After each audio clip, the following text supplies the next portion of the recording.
Neste momento, seu maior problema é o pecado. Então, a questão é: o que podem fazer para pagar o preço por esse pecado? Como podem pagar o preço pelo seu pecado? Se não encontraram a salvação, a forma de pagar o preço pelos seus pecados é indo para o inferno. As pessoas que não são salvas vão para o inferno e lá pagam o preço por seus pecados, mas eles nunca terminarão de pagar o preço. Mas há uma maneira de pagar o preço pelos seus pecados. Hebreus, capítulo 9, versículo 22. De fato, segundo a lei, quase todas as coisas são purificadas com sangue, e sem derramamento de sangue não há perdão. Por favor, repitam depois de mim. Sem derramamento de sangue, não há perdão. A maneira de pagar o preço pelo pecado é pelo derramamento de sangue. Sem derramamento de sangue, não há perdão. Isso significa que não há perdão de pecado, mas está dizendo que o sangue deve ser derramado para que o preço do pecado seja pago, e então pode ser salvo. Deixe-me explicar. Nos tempos do Velho Testamento, Deus deu aos israelitas mandamentos a serem seguidos em relação ao perdão de seus pecados. Esta é uma planta baixa do interior do tabernáculo. Esta é a parede do tabernáculo. Aqui é a entrada principal, e logo na entrada havia o altar.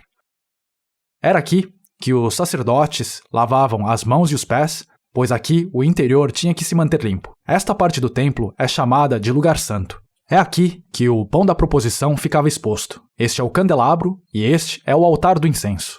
Aqui em cima é o lugar santíssimo, e aqui estava a arca da aliança, e ali estavam os querubins. Este lugar simboliza o lugar onde Deus está. Portanto, se um dos israelitas cometesse um pecado, ele deve oferecer um sacrifício.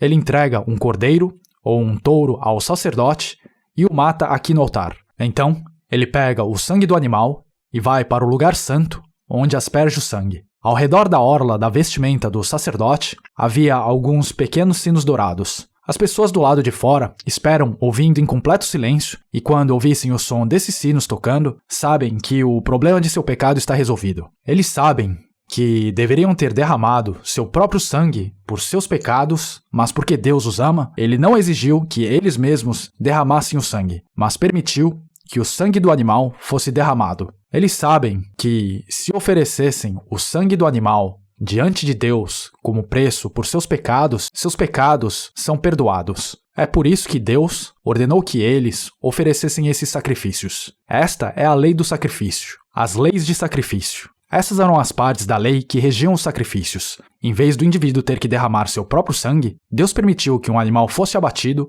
e o sangue desse animal fosse usado para pagar o preço pelos pecados da pessoa. Mas tudo isso era metafórico. Vamos para o capítulo 10 de Hebreus, versículo 1. É o próximo capítulo. A lei traz apenas uma sombra dos benefícios que hão de vir, e não a sua realidade. Por isso, ela nunca consegue, mediante os mesmos sacrifícios repetidos ano após ano, aperfeiçoar os que se aproximam para adorar. Isso é uma sombra. Quando uma pessoa caminha pela estrada, sua sombra segue atrás dela, não é? Esta não é a coisa real. Não é a realidade. É um prenúncio, uma metáfora, uma sombra do trabalho de acabar com o pecado. Vejam o versículo 4. Por favor, repitam depois de mim. Pois é impossível que o sangue de touros e bodes tire pecados. Aqui diz que o sangue dos animais não pode tirar os pecados do homem. Como o sangue derramado pelos animais poderia resolver os problemas dos pecados que o homem comete? Mas então, olhem para o versículo 5. Por isso, quando Cristo veio ao mundo, isso é quando Jesus veio a este mundo. Disse: sacrifício e oferta não quiseste, mas um corpo me preparaste. Agora, um corpo que não é de um animal, um corpo, mas não o corpo de um animal, foi preparado, cujo sangue pode ser derramado em meu lugar. Este sangue pode ser derramado no lugar do meu sangue. E este é o corpo de Jesus. O sangue deve ser derramado para a remissão dos pecados. Abater um animal e oferecer seu sangue diante de Deus era apenas uma espécie de metáfora. Era uma metáfora, não a coisa real. E assim, para que o preço pelos meus pecados seja pago, Deus preparou um corpo para derramar o sangue. E esse corpo é Jesus.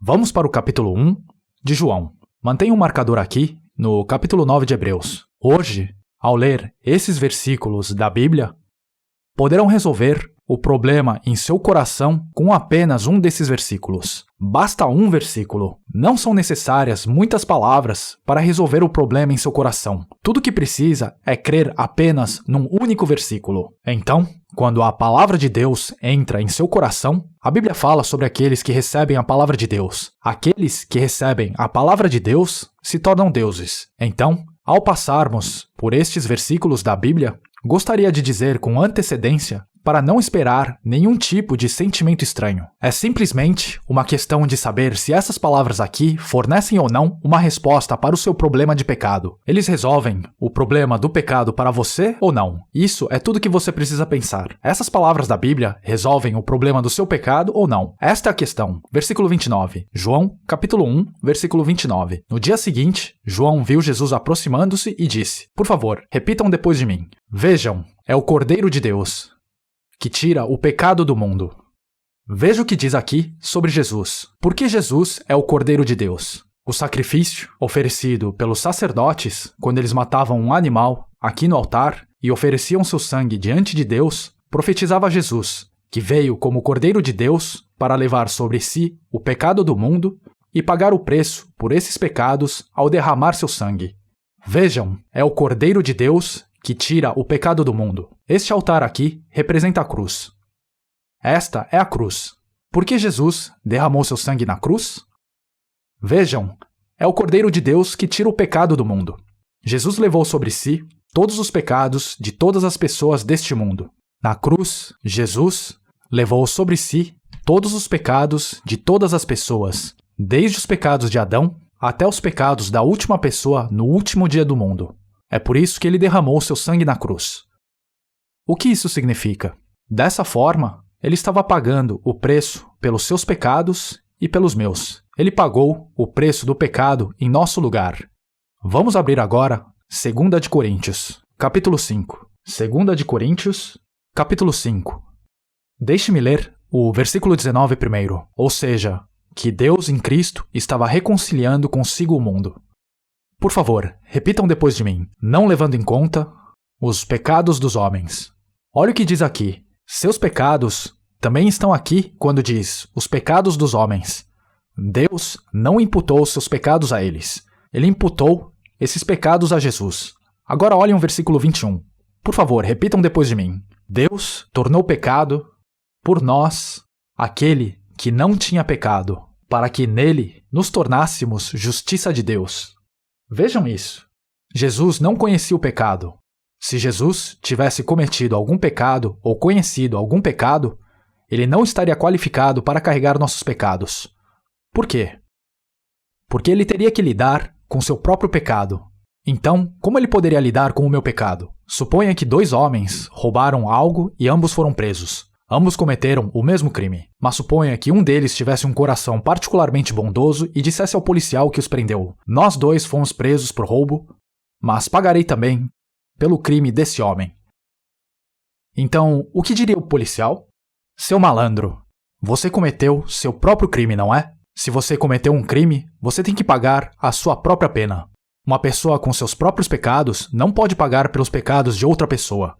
Portanto, não há ninguém neste mundo, não importa quem seja, que possa pagar o preço do pecado por qualquer outra pessoa. Mas Jesus não tinha nenhum pecado. E assim, Deus tornou pecado por nós aquele que não tinha pecado. Jesus se tornou uma massa de pecado em nosso lugar. Por quê? Jesus derramou seu sangue para pagar o preço por nossos pecados. Vamos agora para o Evangelho de Mateus, capítulo 20. Mateus, capítulo 20, versículo 28. Como o Filho do Homem, que não veio para ser servido, mas para servir e dar a sua vida em resgate de muitos. O Filho do Homem é Jesus. Por que Jesus veio a este mundo? Ele não veio para ser servido, mas para servir aos pecadores que estavam destinados à destruição. Ele, isto é, Jesus, deu a sua vida em resgate por muitos. A palavra coreana para resgate pode ser escrita em caracteres chineses. E esse personagem vem da palavra resgatar, para pagar o preço pela vida de outra pessoa. Ele veio para pagar o preço em troca da vida. Ele veio para salvar o homem. Por que Jesus veio a este mundo? Ele veio para dar sua vida em resgate por muitos. Isto é o que diz. E assim, se não fosse por este método que Jesus providenciou, não haveria como pagar o preço pelos nossos pecados. Não haveria como pagar o preço pelos nossos pecados. Agora vejam Mateus, capítulo 26, versículo 27. Em seguida, tomou o cálice, deu graças e o ofereceu aos discípulos, dizendo: Bebam dele todos vocês. Isto é o meu sangue da aliança, que é derramado em favor de muitos para perdão de pecados. Na última ceia, primeiro, Jesus partiu o pão. Depois, pegou o cálice de vinho e passou para os discípulos, dizendo que bebessem dele. E ao fazer isso, ele disse: Este é o meu sangue da aliança, que é derramado para a remissão dos pecados. Para a remissão dos pecados, perdão dos pecados. Meu sangue, que derramei por vocês. O sangue da aliança. A aliança é uma promessa.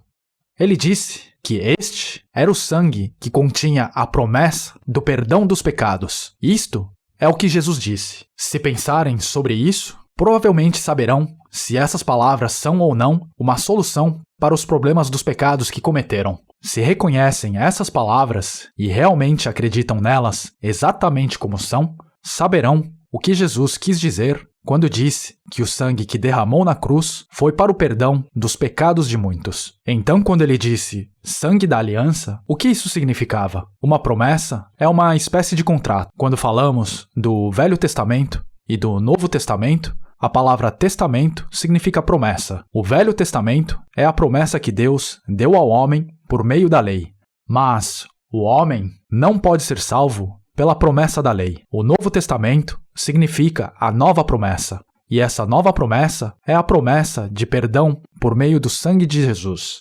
Essa é a nova promessa. Então, quando compramos ou vendemos uma casa, os documentos são escritos, não é? E quando os documentos estiverem completos, qual é o último passo? Qual é a última etapa? Quando compra ou vende uma casa e todos os documentos são preparados, qual é o último detalhe? Seu selo pessoal, certo? Nos Estados Unidos, eles escrevem sua assinatura. Mas na Coreia, depois de colocar seu selo pessoal nesses documentos, não há como alterá-los. Aqui, quando se trata do sangue de Jesus, esta promessa foi dada unilateralmente, é unidirecional. Quando Jesus derramou seu sangue, foi a prova de que ele perdoou nossos pecados incondicionalmente. Seu sangue era o selo da promessa. Já 2000 anos